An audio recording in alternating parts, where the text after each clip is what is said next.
মাসআলা নম্বর 2, গায়রুল্লাহর নামে কুরবানি করাটা শিরক।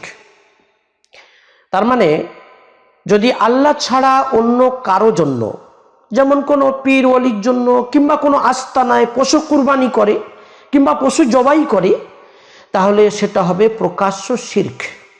আমরা অনেকেই জেনে কিংবা অজান্তে এ ধরনের শিরক করে বসি। আল্লাহ রাব্বুল আলামিন আমাদেরকে সব রকমের শিরক ও বিদআত থেকে হেফাজত করুন।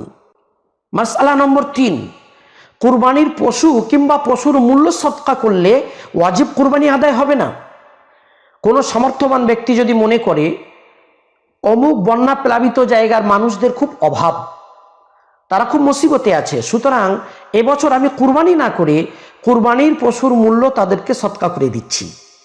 মনে রাখা দরকার, এভাবে সদকা করলে দান করার সওয়াব মিলবে, কিন্তু কুরবানির ওয়াজিব আদায় হবে না, ওয়াজিব ছাড়ার কারণে গুনাহ হবে।